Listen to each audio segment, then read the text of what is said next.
thing billowing, bursting forth with the power of 10 billion butterfly sneezes. This is Wine, Money, and Song. And if you're interested in wine and you want to learn about the best values in wine, please subscribe.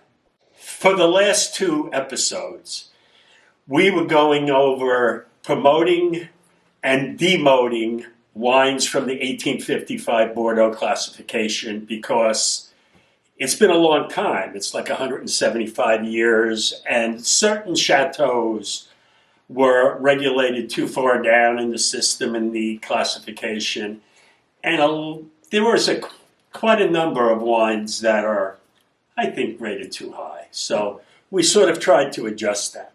But today we're going to talk about the 1855 Bordeaux classification. And today, who are the overperforming chateaus in that classification? So I'm going to take you through that today. First of all, the first growths. Now, you're going to ask me what's the best first growth and one is overperforming on another. I'm not going to do that. Because to understand first growths, they own the best vineyards in Bordeaux, and they've been making great wines for centuries. And they have a lot of capital. They're owned by banks, luxury good companies like Louis Vuitton, Moet Hennessy. There's a lot of insurance companies who own the famous chateaus.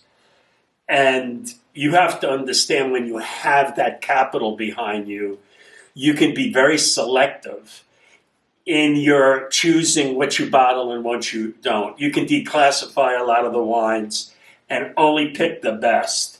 And in mediocre years, they still make great wines because they can be so selective and just put out less, but put out a higher quality product. And you have to understand that. And they lavish care on those first growths. You feel like when you go to Lafite and some of the other chateaus that you're going to a cathedral of wine, and very little expense is spared. But as far as my view of first growths, when I first started getting into Bordeaux, everyone loves Lafite. Everyone loves the elegance, the cedar box quality, and just because it's so famous. And then your next step is Latour for its power and its iron fist and its ageability, and it's very regal. And I've gravitated through the years now that I really love Haut-Brion. And Haut-Brion's different than the other growths because it's in the south, in the Graves area, and the soil's very different. And they use more Merlot than the others do. So just remember that. First growths are I think the average score since 2005 on all the wine writers averages 95 points, even in the poor years. So first growths are luxury goods and very, very high quality.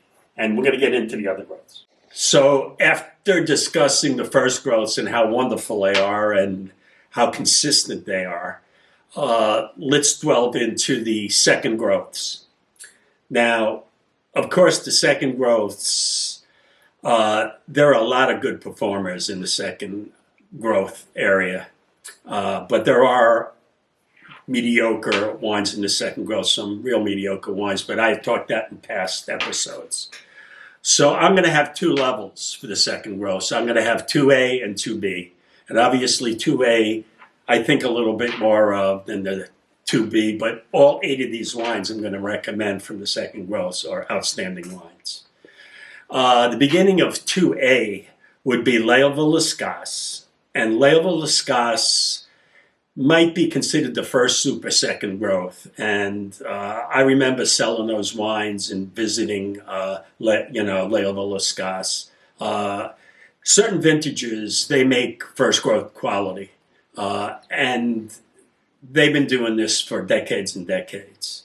The second wine from 2A in the second growths is Chateau Montrose in Saint-Eustache. And you want to talk about a regal wine, very rich soil there. And the wines are old-fashioned, mouth-filling, and very long-lived wines. And a true Staff style, sturdy, ripe, darkly colored, and aged tremendously. The third of 2A is Pichon Lalande. And Pichon Lalande, very elegant wine. It's like cashmere. It's beautifully constructive, and it goes on and on and on. And it's one of the more polished Pauillacs. And the fourth wine of the 2A classification is Du Cru Beaucaillou, owned by the Bory family. And what a classic wine. What a classic wine. I don't know how many vintages I've had of Du Cru Beaucaillou. And, I'm sure I have maybe 12, 15 different vintages. Incredible Saint-Julien. Incredible. Ages very well, meticulously taken care of. Now, let's go into 2B. Now, 2B isn't necessarily a big difference between the 2A. It's just my favorites were the 2As. And some of these wines can go back and forth. So, 2B, the first wine is Léopold Barton. And Anthony Barton died about a year ago. And such a classic man in the history of Bordeaux. And a very classy gentleman. And Léopold Barton goes from one strength to another. And you can't go wrong with Léopold Barton.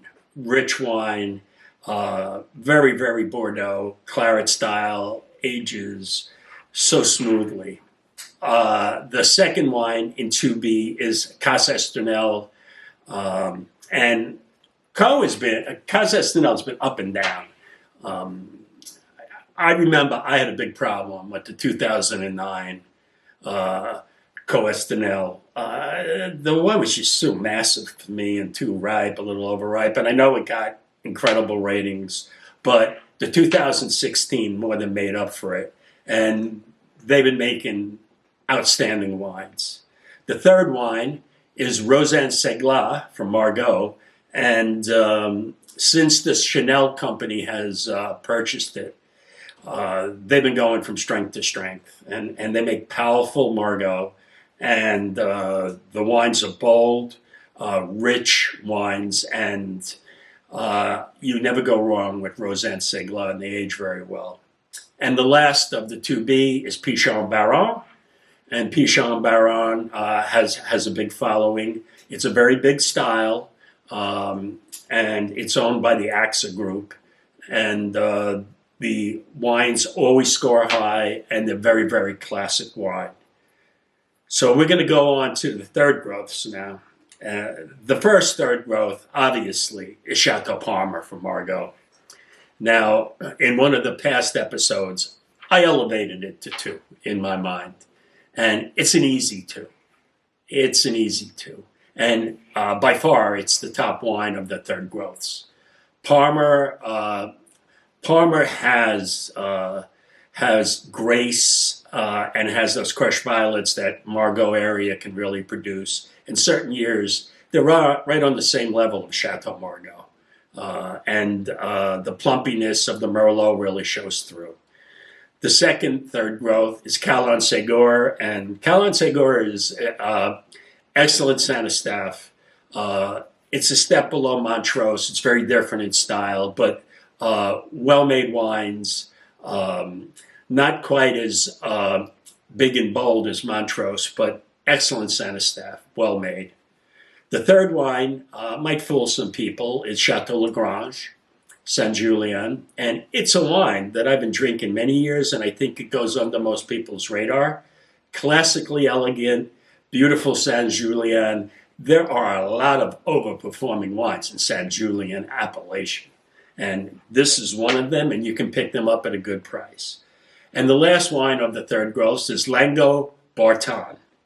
And Languedoc Barton, in the last 10 or 15 years, it was languished and it wasn't even thought of. But the elegance of that wine, I remember the 2019 when I tasted it out of cask. incredible elegance, and in a vintage 2019, really big and ripe, but great elegance. The 2020 is the same, and the wines have really since 2005. Excellent wines, and that might fool you.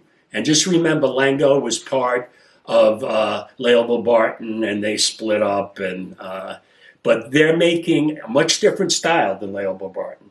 They're much more elegant, but you should give that a look. So we're going to go on to the fourth growths. So the fourth growths, Becherville, very famous wine, pretty big production. Saint Julien, it has the boat on the label, and you row your boat with that. And it's right near the water, and they make very classical Saint Julien. The next wine is Branard du Cru, which is a favorite of mine, and very elegant wine, and you never can miss on that. I remember the 2000 vintage. I thought it was one of the top values of the whole vintage, of a great vintage. You should take a look at that. It's not.